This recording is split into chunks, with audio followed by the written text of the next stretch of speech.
사실 루나코인도 그게 그냥 자본주의 시스템 자체가 루나코인이나 다름없어요. Is there an example throughout history of a fiat currency, a piece of paper that's unbacked by anything, surviving? Short answer, no. Long answer, no. And here's why. All of the fiat currencies throughout history, what happened to each of them? Within a short period of time, he had gone through the alphabet. 600 fiat currencies that start with the letter A, and half of the ones that start with the letter B are 600 of these things. Not one ever came close. You think this one, the United States dollar, is going to be the first one after all that? I don't think so. No. No currency, fiat currency has ever survived. None.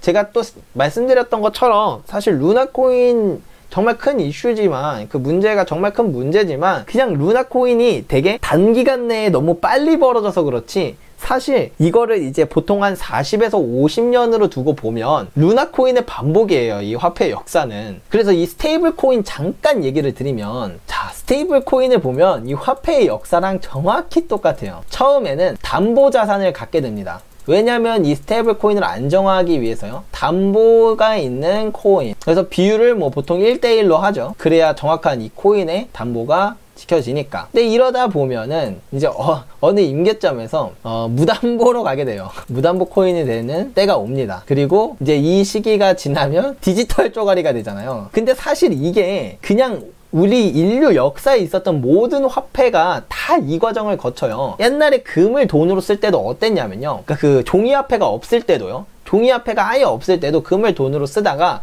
이 금에다 조금씩 동을 섞어요. 구리를 섞는다고요. 그러면은 담보가 점점 줄어드는 시대가 오거든요. 그러다 어느 임계점이 되면은 심지어 아예 금이 없어요. 금화인데 금이 없는 금화가 돼요. 그러다가 이제 여기서 이제 마지막 결국에는 그냥 돌조가리가 됩니다. 그러면서 이 화폐의 가치가 0으로 수렴하게 되죠. 종이화폐가 없었던 시기에도 똑같은 과정을 겪어요. 왜냐? 이 돈이라는 건 결국엔 희소성이라는 속성을 갖고 있어야 되는데, 그거가 이 돈으로서의 가치이기도 하지만 그 자체가 돈의 유동성의 문제에서 계속 문제가 나기 때문에 이 일련의 과정을 무한 반복하는 거예요. 계속 영원히. 우리는 여기서 벗어날 수 없어요, 인류는. 그래서 우리가 깨달아야 하는 건 이 투자의 사이클을 보는 거예요. 이 화폐의 사이클을 보고, 아, 지금은 임계점이 어느 정도 남았고, 그럼 나는 언제부터 이 다음 화폐 시스템을 준비해야 하는가. 근본이제였다면 다음은 이 금에 대한 그 명목 가치가 떨어지는 시기가 올 거고, 그러니까 담보의 가치가 훅훅 떨어지는 거죠. 그럴 때가 올 거고, 나중에는 아예 근본이제에서 벗어나게 될 거고, 그 다음에는 그냥 종이 쪼가리가 돼버리는 이런 때가 오거든요. 근본이제는 실패를 봤기 때문에 근본이제를 안 한다. 이게 문제가 뭐냐면, 근본이제가 실패한 건 라기보다는 애초에 모든 통화 시스템은 영원할 수가 없어요. 그렇게 따지면 그 근본이제가 아니었던 거는 뭐 지금이 처음은 아니거든요, 사실. 뭐 이렇게 달러 본이제 이런 얘기 하잖아요. 이게 사실 처음은 아니에요. 이전에도 근본이제였다가 이 근본이제와 끊겼는데도 이 화폐가 되게 오랫동안 유지한 역사가 되게 많아요. 정확히 제가 기억이 안 나는데 이라크에서였나? 거기서 이제 스위스 달러였나? 아, 뭐였지? 근데 정확히 기억이 안 나는데, 여기서 원래 쓰던 그 기존에 담보가 되던 화폐가 이제 못 쓰게 막았는데, 그거에 대한 가치가 사라져서 이제 거래가 안 되는 그런 화폐였는데, 그 화폐가 시장에서는 되게 오랫동안 거래가 되는 것들이 많아요. 그래서 사실 모든 화폐 시스템은 애초에 태어날 때부터 수명을 갖고 태어나요. 근본이제도 마찬가지고 음본이제도 그렇고 뭐 무슨 본이제든 다 상관없이 수명을 갖고 태어나요. 기축통화 본이제 된다고 안 그럴 것 같지만 기축통화 본이제가 돼도 똑같아요. 왜냐하면 돈이라는 건 결국에 돈이 가치를 가지려면 희소성이 있어야 돼요. 다른 모든 영역들이 있지만, 다른 것들 제가 뭐 그 브레튼 우즈에서 다 설명을 했지만, 이게 있어야지만 돈이 가치를 가져요. 근데 돈이라는 게 되게 좀 유동성이라던가 아니면 뭐 이렇게 뭐 이전에 막 했던 것들에서는 뭐 들고 다니기 휴대성이라던가 분할성이라던가 이런 게 불편하니까 그래서 화폐를 만든 거거든요. 돈을 담보로 한 게 이제 화폐예요. 그러니까 비트코인을 돈으로서 쓰게 되면 비트코인은 거래의 대상이 아니고 담보물의 대상이 돼요. 자산 축적의 대상이 되는 거고. 그럼 비트코인으로 거래를 하면 왜 안 되냐? 비트코인으로 거래를 하면 문제가 되는 게 이 희소성 때문에 유동성이 말라요. 이 유동성이 마르는 게 문제입니다. 이거는 근본이제에 있었던 문제인데 원래 근본이제에 있었던 문제예요. 자, 비트코인도 그렇고 금도 그렇고 둘 다 희소성을 가져요. 그래서 옛날에는 금이 곧 화폐이기도 했어요. 금으로 거래를 했으니까. 이 금이 희소성이 있는데 이걸로 거래를 하는데 금이 한정적이잖아요. 그러니까 부자들이나 이런 사람들은 돈을 많이 벌어요. 부자들은. 그러면 쌓이는 돈을 다 모아요. 계속 모은다고요. 그러면 시중에 돌아다니는 그 금의 양이 점점 줄어요. 그러니까 경제가 점점 침체된다고요. 그래서 이 문제를 해결하고자 화폐를 만들어서, 금은 누군가가 자꾸 쌓으니까 화폐를 계속 유통시켰던 거잖아요. 그러다가 이 화폐형이 너무 많아지니까 이제 근본이제에서 끊기게 되는 거고, 똑같이 비트코인을 얘를 화폐화하자고 하면 뭐가 문제냐면 근본이제로 돌아가는 거랑 다를 게 없어요. 그러니까 오히려 선진화된 방법이 아니라 후퇴를 하는 거예요. 그러면 근데도 비트코인을 쓸 수 있어요. 그러면 어떻게 되냐? 처음엔 비트코인으로 거래를 해요. 그러다가 이제 유동성이 말라가면서 시장 경제가 침체가 되거든요. 그러면 비트코인을 담보로 한 화폐를 만들 거예요. 뭐 그걸 이제 CBDC로 만들겠죠. 분명히 CBDC로 만들 거예요. 그러면은 이제 사실은 여기서 비트코인과 CBDC를 고정환율처럼 유지를 해야 돼요. 안 그러면 이 CBDC에 대한 가치가 제대로 담보가 안 되니까. 예를 들면 이번에 루나코인도 그게 사실 루나코인도 그게 그냥 자본주의 시스템 자체가 루나코인이나 다름없어요. 뭐 아무튼 이게 좀 설명하다 보면 되게 어렵지만 어쨌든 이 비율을 패깅을 해야 돼요. 비트코인이랑 CBDC랑. 근데 그렇다고 패깅을 했다 그래서 이 CBDC의 양을 그대로 비트코인이랑 똑같이 맞출 거면 그러면 비트코인 쓰지 CBDC를 왜 써요? 그러니까 가치를 충분히 교환을 해주지만, 물론 해주지만 CBDC의 발행량을 더 늘릴 수 있다 라고 해서 이 CBDC의 양만 늘어나게 될 거거든요. 그럼 어느 임계점에서는 루나랑 똑같이 임계점에서는 아니 얘가 지금 세상에 CBDC가 이렇게 많은데 이거 비트코인으로 다 바꿔줄 수 있다고? 그래 한번 바꿔줘봐 하면서 이제 거대하게 CBDC 엄청 많이 모은 사람이 CBDC로 비트코인을 다 바꾸려고 그래요. 거래를.